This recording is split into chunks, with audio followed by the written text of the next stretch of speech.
It was the 24th of September 1974 and early morning in Minneapolis.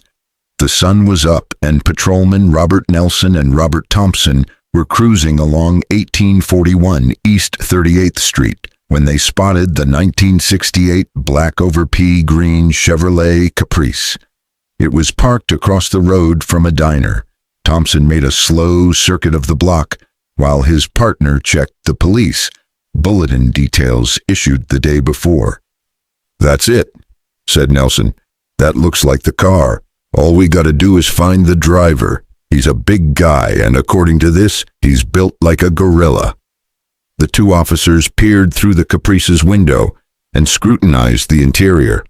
Sure enough, there was the red plaid car rug, pornographic magazines, and a Bible. By the gear shift, they noticed several packs of Marlboro cigarettes, all items that had been detailed by a previous rape victim of the man the police were searching for. While Nelson telephoned his precinct, requesting assistance, Thompson wandered into the diner, asking the owner if he knew who had been driving the car. "Yeah, sure," came the suspicious reply. "He just saw you guys and hightailed it out back." Minutes later, Harvey Louis Carignan was stopped, briefly questioned, then arrested. He was taken downtown, read his Miranda rights, and booked on charges of homicide and rape. With up to 50 kills, one of America's most vicious serial murderers would never use his hammer again.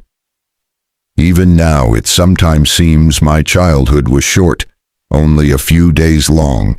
There is nothing about it I cling to and nothing to look fondly backwards toward. From where I sat then and sit now, it was and is truly a pit of despair.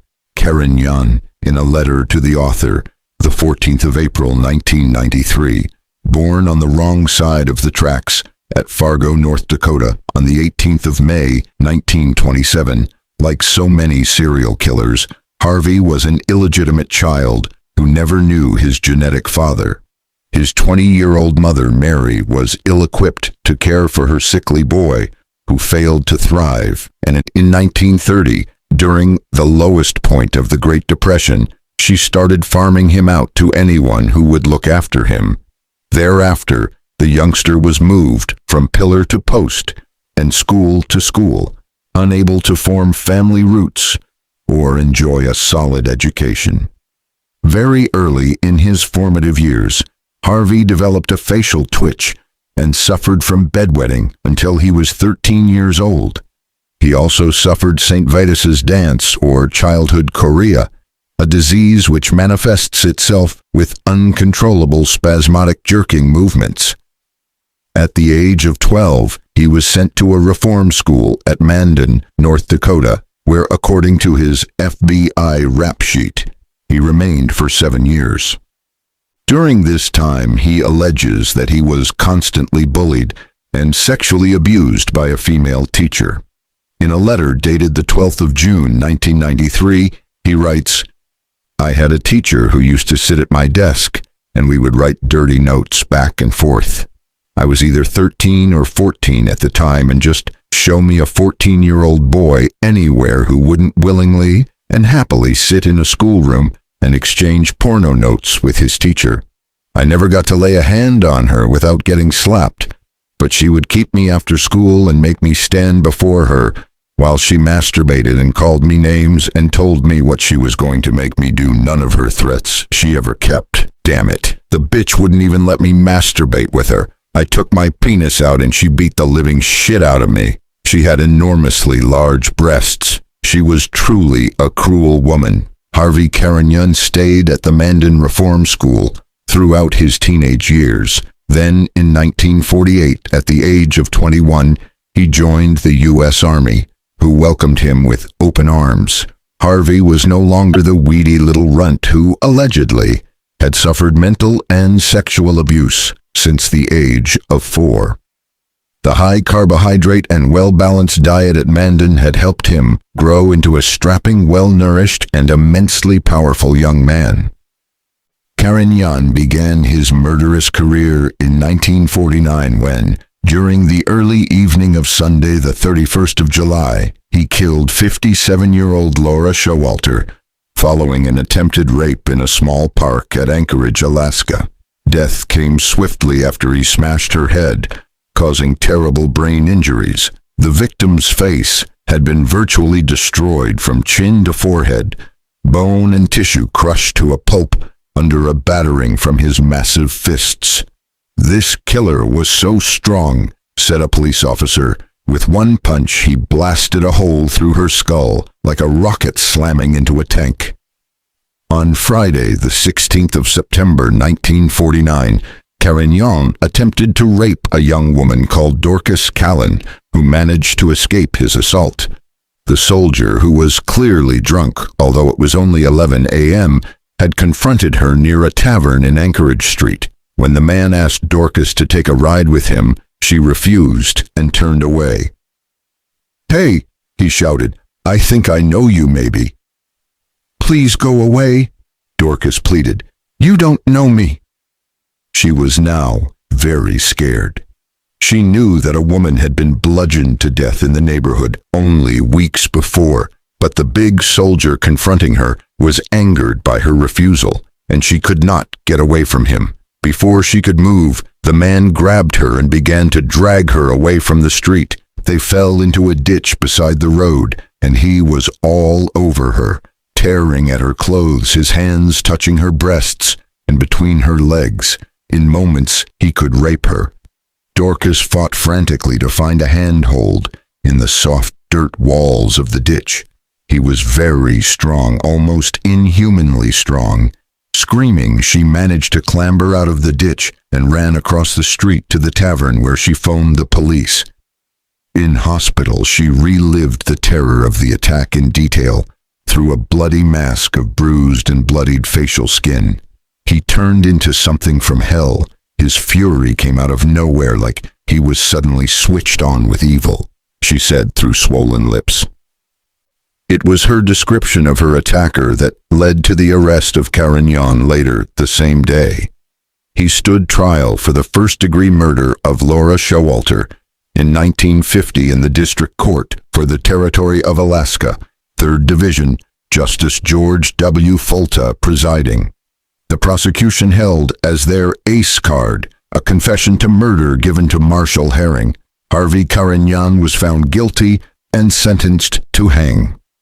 At the subsequent appeal in the Supreme Court of the United States, Justices Reed, Douglas, Black, and Frankfurter agreed that Harvey Carignan's conviction had come about because of a breach of the McNabb rule. This held that confessions should be excluded if obtained during an illegal detention due to failure to carry a prisoner promptly before a committing magistrate. Because this rule had been violated, the justices ruled Carignan's confession as inadmissible. Thus, Harvey escaped the hangman's noose, but forfeited his freedom with a 15-year sentence. Prisoner Hash, 22,072, was transferred from the Seward Jail in Alaska to the U.S. Penitentiary at McNeil Island, Washington State. During his interview with the author, Carignan stated, "Laura Showalter, Dorcas Callan, those names mean nothing to me." Carignan was transferred to U.S. Prison Alcatraz, California, on the 13th of September, 1951, where he spent the next 9 years. On the 2nd of April, 1960, at the age of 32, he was paroled. Except for his few years in the Army, he had not been at liberty since he was a child of 11. After landing at San Francisco's waterfront jetty wearing a cheap prison-issue suit with his bag of belongings at his feet, he watched as the small prison launch chugged its way back across the bay to the Rock, as Alcatraz is universally known. Then he boarded a train for Duluth, Minnesota. There he moved in with one of his 3 half-brothers, but on the 4th of August 1960, just 4 months after his release, he was arrested for 3rd-degree burglary and assault with intent to commit rape. Fortunately for Carignan, the rape charge was dropped through lack of evidence. If the rape charge had been proven, he would have returned to prison never to be released again. However, as a parole violator, he was sentenced to 2,086 days in the federal prison at Leavenworth, Kansas. Carignan was back in the community in 1964 and moved swiftly to Seattle, where on the 2nd of March, he registered as a parole convict C-5073. On the 22nd of November that year, he was arrested by the sheriff of King County for traffic vagrancy and second-degree burglary. The 20th of April, 1965, saw him in the dock once again when he was sentenced to 15 years in the Washington State Penitentiary at Walla Walla, one of the tri-state cities comprising of Richland and Kennewick, on the southeast border of Washington and Oregon. Now locked up in one of the oldest and most notorious prisons in the United States, Carignan applied his mind to making up for his earlier lack of education.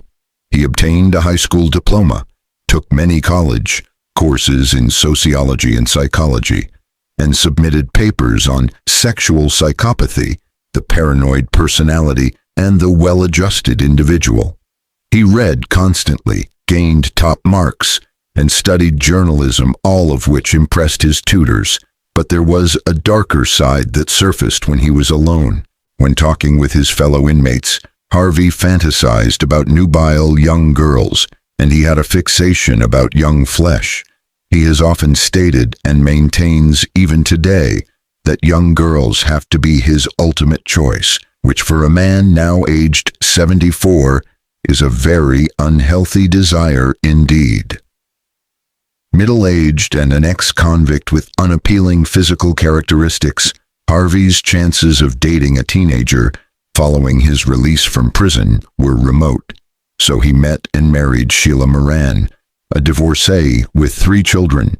She had her own house in Ballard, the Scandinavian district of Seattle, where they made a home together. Coming from a decent upbringing, Sheila was soon left under no illusions about the personality of her new husband, who hung around with a bunch of villains. He was always out until the late hours, tearing around in his car at breakneck speeds. Then, following Carignan's vicious assault on her aged uncle, she decided to pack up her things and take her children. She would simply run away.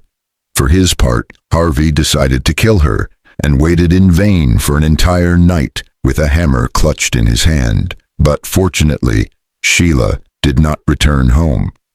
Harvey married again on the 14th of April, 1972. Alice Johnson, a somewhat dim-witted plain woman in her 30s, fell for him, and this naive and gullible cleaning woman with few friends thought she'd met a hard-working, decent man. Alice had been married before and had a son, Billy, aged 11, and a pretty daughter, Georgia, aged 14, whom Harvey was soon lusting after.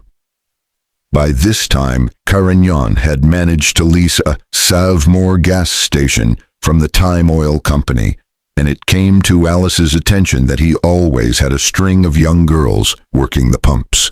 But no sooner had one started, she left, to be replaced by another girl just as young and pretty. While this behavior aroused her suspicions, gossip led her to the confirmation that her husband was totally obsessed by teenage girls. He would approach any girl he saw with obscene suggestions and remarks, and when Alice confronted him with reprimands, he screamed and shouted at her, beat her son, and skulked away, throwing lurid glances at Georgia, which made his stepdaughter feel decidedly uncomfortable.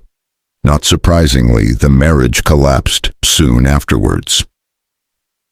On the 15th of October, 1972, Carignan raped and killed a teenager called Laura Brock near Mount Vernon, Washington State. A wanted ad placed in the Seattle Times on the 1st of May, 1973, provided the first link in a chain of gruesome events. Help was required at a local gas station, and the notice caught the eye of 15-year-old Kathy Sue Miller. She wasn't looking for a job for herself, but for her boyfriend, Mark Walker. Next morning, however, when she rang the contact number advertised, Kathy was intrigued when the man who answered said he was looking for girls. She gave him her address and telephone number and agreed to meet him after school. They arranged that he would pick her up in his car outside the Sears building in Seattle, then drive her over to the gas station to fill out a job application form. Kathy's mother was worried. She did not like the fact that her daughter had given her number to a stranger, and she felt uneasy about the way the interview had been arranged. In particular, she disliked the thought of Kathy getting into a car with someone she had never met before. Running through her mind was a recent news article about Laura Brock, who had been raped and murdered while hitchhiking. "I mean it, Kathy," Mary warned her daughter. "Don't even think about meeting him." Impatiently, Kathy promised not to and left for her classes, a stack of school books under her arm. Mother and daughter shared the same bus that morning, and Kathy got off first near Roosevelt High School. Mary watched through the grimy window as her beautiful daughter hurried away, turning once with a smile to wave back. That afternoon, Kathy disobeyed her mother's orders and met Carignan as arranged. He had been waiting with growing impatience, and his heart skipped a beat when he saw a tall, strong, athletic girl walking in his direction. Her blonde hair was darkened to a burnished butterscotch color and fell to the middle of her back in thick waves. Kathy had green eyes and just the faintest suggestion of freckles sprinkling over her fair skin. She stopped opposite Carignan's car to cross the road, and he watched as the young woman, wearing a blue and white jumper, a navy blue blouse and blue-tinged nylons, waved in his direction. Carignan leant across the front passenger seat and pushed the door open. However, Kathy walked to his side of the car and spoke to him through the window. Her first sight of Carignan was somewhat unedifying. He was an unattractive man with a peculiarly domed forehead. He had a receding chin and a deep scar over one eye. In fact, Carignan looked years older than his true age of 46, with his skin deeply lined and bags and wrinkles beneath his eyes. His usual expression was a glowering frown, and to smile he had to make a concentrated effort, but this time he turned on all the charm at his disposal. "Hi, you must be Kathy," he asked with a broad smile beaming across his face. Kathy noticed the dimple on his chin, then smiled back. "Sure, that's me." Motioning her to get into the car, he said, "We need to fill in the application forms, and they are back at my office. Just hop in. I'll drop you off home when we've finished." Kathy felt uncomfortable. "My mom isn't too happy about this," she explained, and Harvey moved up a gear. "Can't say that I blame her. I've got children of my own. Married, too. Nice house, lovely woman. Yep, we can't blame your mom for being careful." Kathy was almost convinced by the man's reassurance. "You sure this is okay?" she asked. "Absolutely. Tell you what, I'll even introduce myself to your mom when I drop you off. Everything will be fine then." Kathy Sue Miller was never seen alive again. Carignan, whose violent record was known to the police, was questioned at length and his movements watched for 24 hours a day, but there was insufficient evidence to charge him with abduction, let alone murder. Then, on Sunday, the 3rd of June, two 16-year-old boys driving their motorbikes through Tulalip Reservation, just north of Everett, found Kathy's body.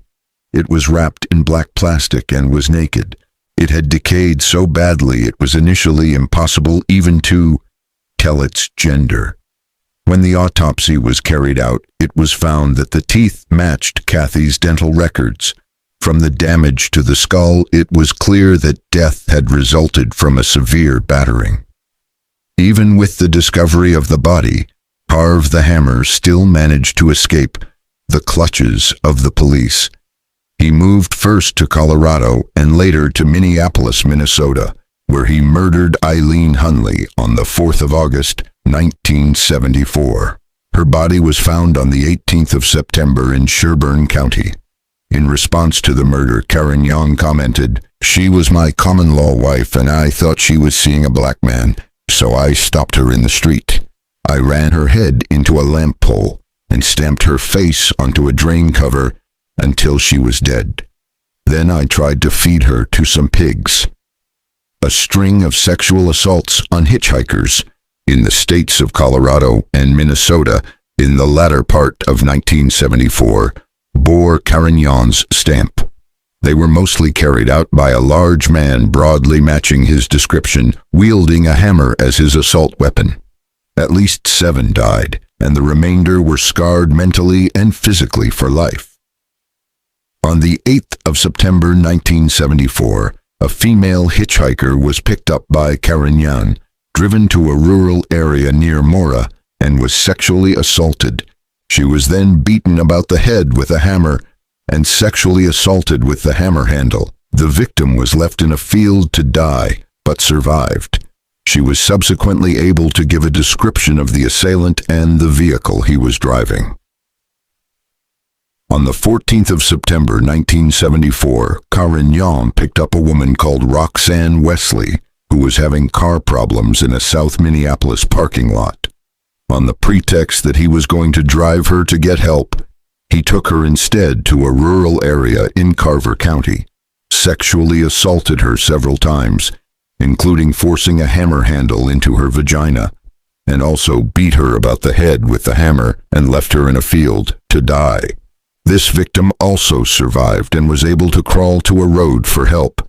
She was also able to give a description of her assailant and his vehicle, including other distinguishing features of the car's contents.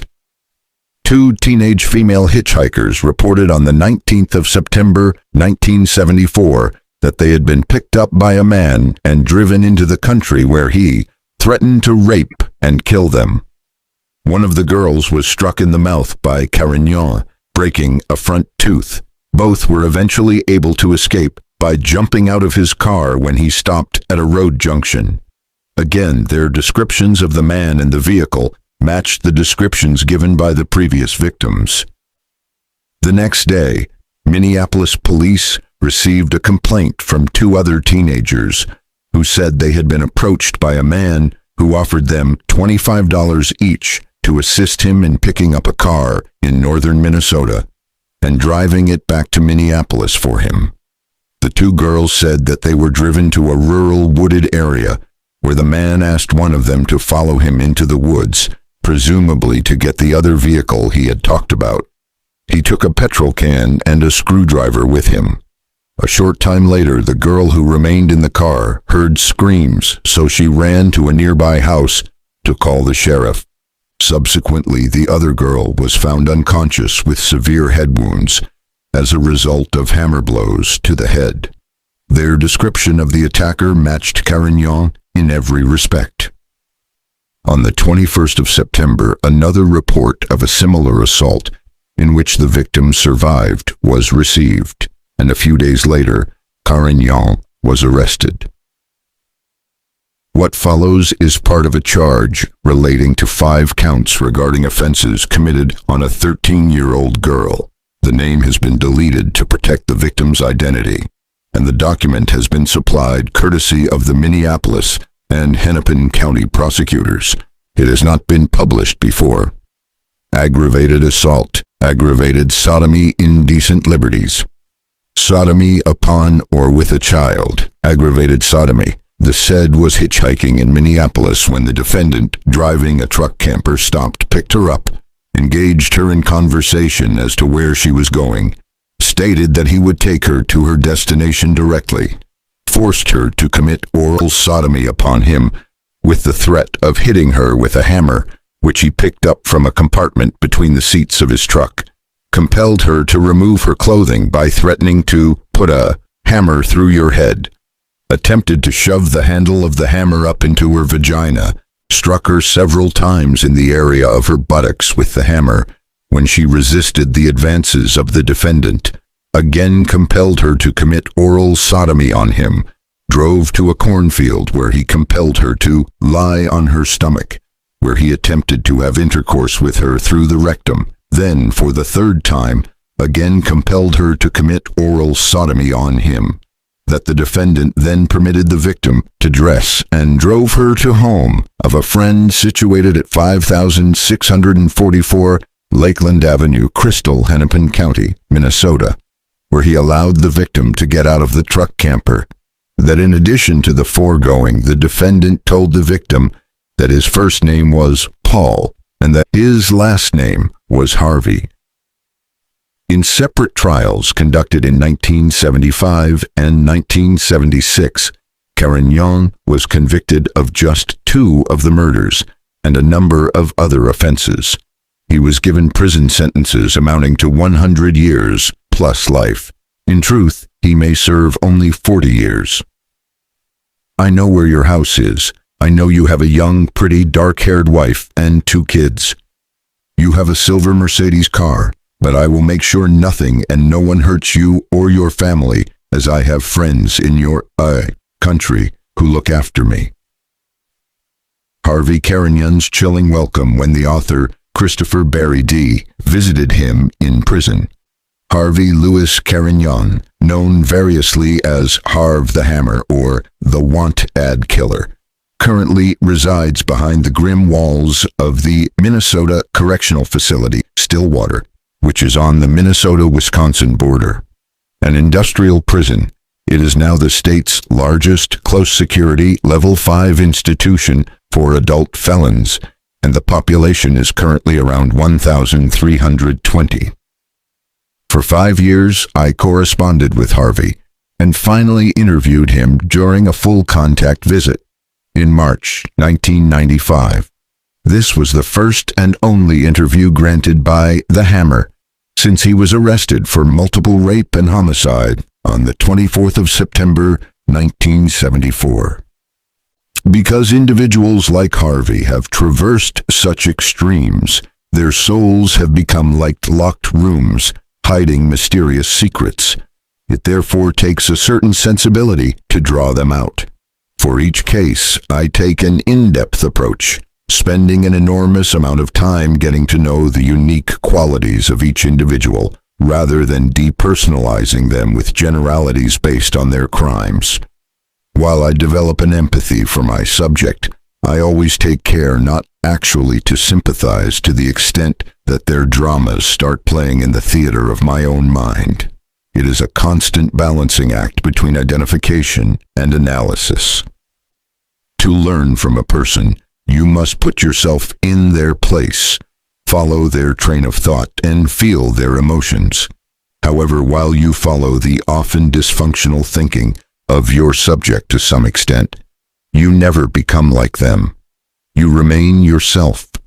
You may draw close for a while, close enough to get a sense of these often foreign ideas and emotions, but you must always pull back to restore the integrity of your own moral and mental boundaries.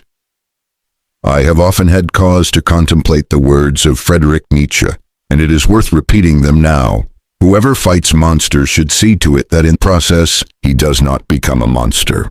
And when you look into an abyss, the abyss also looks into you.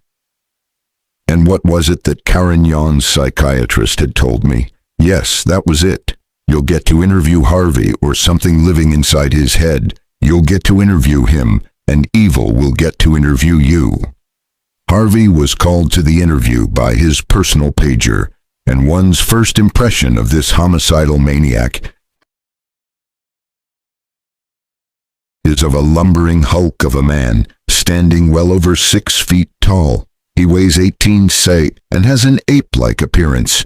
He has massive frame, a Neanderthal-like balding dome, and huge hands attached to overlong gangly arms which hang from immensely powerful sloping shoulders. Carignan has piercing blue eyes and talks in a low, husky voice. At face value, his overall persona portrays a gentle, even understanding giant of a man.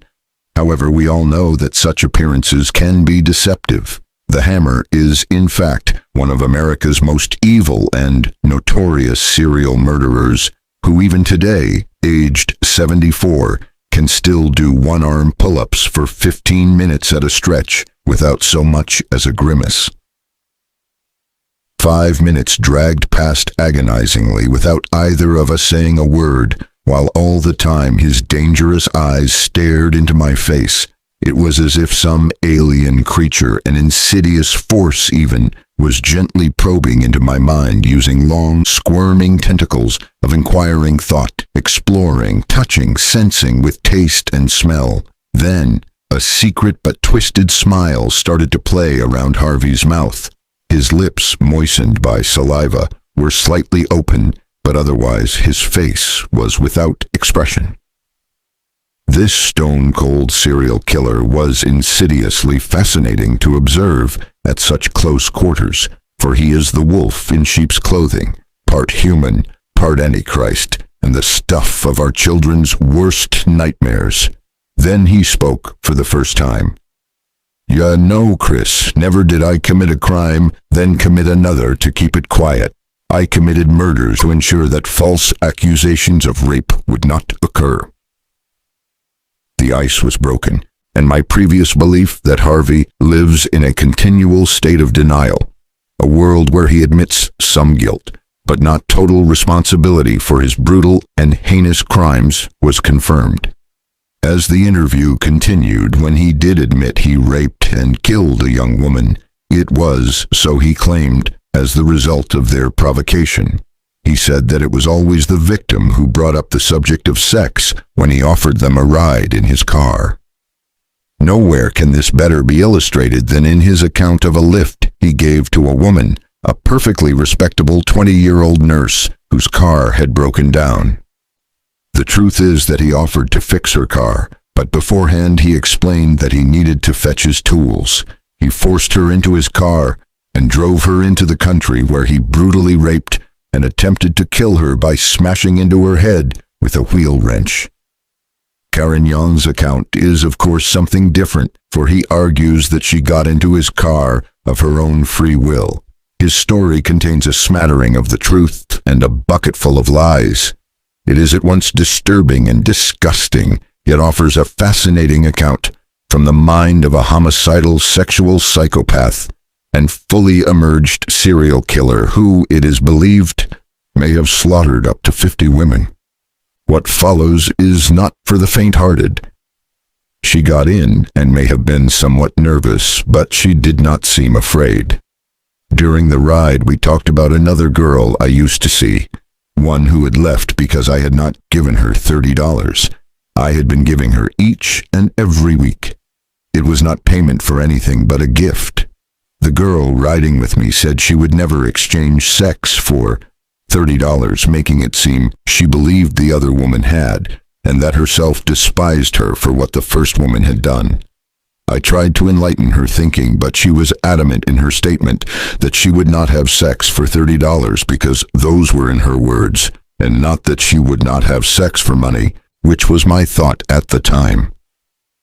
It was then that I got the drift, that she thought I was offering her the same amount for sex, and she was turning down the offer, but I am not saying she wanted money to have sex at all. The way the conversation went, it could have been either that she would not have sex for $30 or she would not have sex for any amount of money. It was no big deal to me at the time, so the conversation had no special meaning to me until much later, when I tried to remember everything that was talked about and how it was said. When we got to my friend's place where the tools were supposed to be, I stopped the car, turned around, and immediately drove away. My friend had told me if his pickup, a 1,973 and 3/4 ton Chevrolet, was not in the yard, to not hang around because his sons did not like me. This was a surprise because I did not know his boys. I had never met any of them. Carignan did not have any so-called friends. Anyway, I drove away and stopped the car just before driving onto the main road. I put my arm around her, and although she hesitated, she did move over closer to me when I indicated with arm pressure that is what I wanted. It was not a pressure that forced her to move, not a hold that would have moved her had she declined. Instead, it was an indication of what I would like her to do, and she complied. I can remember my thoughts as plain as if it was yesterday. She wants it. This is spite of the fact that I wondered why she had been so adamant in denying she would have sex for $30, which in mind could have been any amount at the time. I slid my arm behind her head, put a slight, almost gentle pressure on her neck, then she bent down, not because of the pressure, but with her own strength. Unbuttoned my pants, took up my penis and stroked it while we kissed, until I indicated with the same kind of pressure that I wanted her to suck it. She did. When she finished, I told her, "Spit that damn stuff out." When I saw her sitting there holding the semen in her mouth, she did, but I did hold on to her in case she wanted to jump out and run away. I was not satisfied that she was not going to say I had forced her to do what she had done. She looked at me, giving me a strange smile like I was a fool for thinking she would run, close the door, and I drove on. While we were starting out, I told her, "I want to fuck you. I know a place we can go." She asked, "How long will we be gone?" "I must be back by 1 o'clock. It was then about 10:30. I did have a place in mind, but it was miles away, so I drove along and pulled in next to a lake. When I stopped, I saw a house in the midst of some trees and a man walking our way from another direction. I turned around and drove away. During this, the girl did not make any attempt to open the car door or get out. Directly across the road from the lake, a road led into a glen. It was about 622 feet from the main road. When we got there, I went to the trunk and took out a blue blanket, subsequently recovered by the police, and threw it onto the ground, and I told her, "Get ready." I was not happy with her for some reason, but she was a very sexy woman, about 20 years old, and I wanted to have sex with her, especially since we already had, after a manner of speaking. She took off my jeans and her panties and laid down on her back, with her feet in my direction. The whole of her pudendum was pointing toward me, and it was beautiful, as was herself, a very pretty woman. Now, I do not know what other men look for or how they act, but I generally always look at the vulva, play with it. The prettier she looks in her genital area, the more I want sex. Now, I only stopped to help the girl get her car started. When she climbed in, I only had it in mind to get the tools to fix it. Sex was not on my mind, and I did not kidnap her. Everyone assumes these women and girls as innocents. They generally are not. Each and every one of them wanted something from me, either money to drive one of my cars, or something they would not divulge. I never kidnapped them or forced them to come with me. She is no different from the others. I am not a rapist, and the word itself is so revolting it turns my stomach. Despite what anyone says, we had a delightful time in that clearing until she accused me of taking money from her purse, and then I thought, here we go again. I became much more angry than the moment called for and acted out within the content of that anger, rather than against the accusation, which called for no more than an explanation that I had not taken her money. The right rear tire on my car had gone flat, and I was changing it when she screamed out at me. She kept screaming the money was not hers and almost insanely demanding I return it. Then, in a wink, her tone changed and she told me how she wanted to trade her car for another, that I should give her $200 for the trade, or she was going to say I had raped her. Until that instant, I had gone on with the business of replacing the lug bolts on the hub, but in that instant when she made that threat, I became what I see as being uncontrollably angry, and I hit her with the lug wrench and not with the hammer, as she later testified, and what is generally believed. She was fully dressed, and I can see it now as plain as it was happening even now. She fell to the ground as if she had been poleaxed, and she slid slowly down a 12-14 feet incline into a ditch, feet first, with her brown sweater rolling up until was under her armpits. I did not panic, but put the lug wrench in the trunk and remaining lug bolt in my pocket, got into my car, and drove away. At about 15-20 minutes down the road, maybe 15-20 miles, I realized I could not leave the woman there to die if she was only wounded, and I had to know so I turned around and went back. As I drove by, there were several cars and a tractor with a wagon behind it, stopped beside the road, and all of the people were bending over someone that I knew was her, so I kept on driving. When Harvey had finished talking, I confronted him about the reality of the attack. I reminded this man that in fact he had left the young nurse for dead in that ditch, but she regained consciousness several hours later, lying in a pool of her own blood and suffering from almost lethal head injuries. It was practically nightfall, and in dreadful pain, she crawled over a mile through plowed fields to a road where the farmer found her and summoned help in the morning. Carignan later passed the ambulance as he was returning to the scene of the attack, not to save his victim's life, but concerned that she might survive and be able to describe him and his vehicle. He returned intending to finish her off, but by then she had crawled to safety. The only thing that kept the young woman alive was the news that her sister had given her the previous day, that she was expecting a child and she was determined to see the baby. Harvey claims he had been sexually abused by just about every female he came across, including his relations, babysitters, and his teacher at the reform school.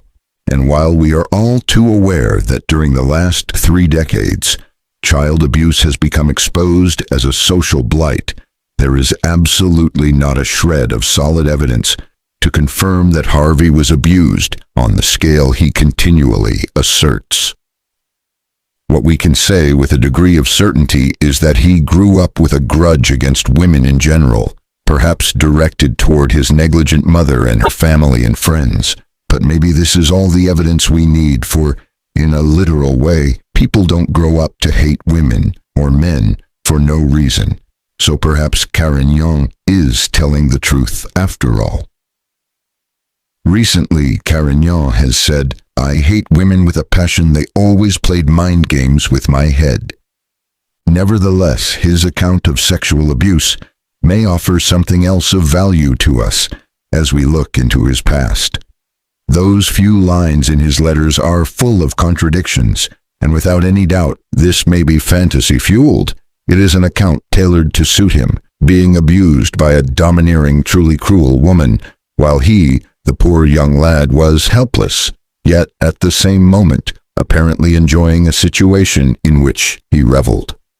As with so many killers, when Harvey Carignan came into this world, he was immediately burdened by childhood problems. He carried the social stigma of being a bastard, a weak, nervous child, a bedwetter who suffered from St. Vitus's dance, and like the British serial killer Peter Sutcliffe, was bullied throughout his formative years. He claims that women sexually abused him as a child, although these allegations are unsupported by fact. There is little doubt, though, that his mother and other female relations, including his aunts and grandmother, treated him with contempt. The psychological damage this caused may explain in large measure the passionate hatred that Harvey holds for women. He believes they all played mind games with his head, which perhaps accounts for his use of blunt instruments to mutilate and destroy the heads of his victims. His fury was such that he didn't just hit them once or twice. More often than not, he smashed their skulls to an unrecognizable pulp using demoniacal and inhuman force. Revenge, more particularly, revenge against women, played an important part in his motivation, and his modus operandi was always the same. But there is another side to this killer's motive which is, on the face of it, bizarre. While he slaughtered older women, perhaps in the image maybe of his mother, aunts, and grandmother, with a few exceptions, he often allowed his teenage victims to live, despite the horrific attacks committed upon them. In a few cases, he even drove them home or patched up their cuts and bruises. The reason for this contradictory behavior might be explained by his clearly stated sexual attraction to younger girls. In this respect, there can be no doubt that Carignan was, and still is, fantasy-driven. Those fantasies of sex with young girls always give him immense pleasure, while thoughts of older women generated intense hatred for Carignan. Throughout my extensive period of correspondence with Harvey, he made much of what he calls his string of pearls.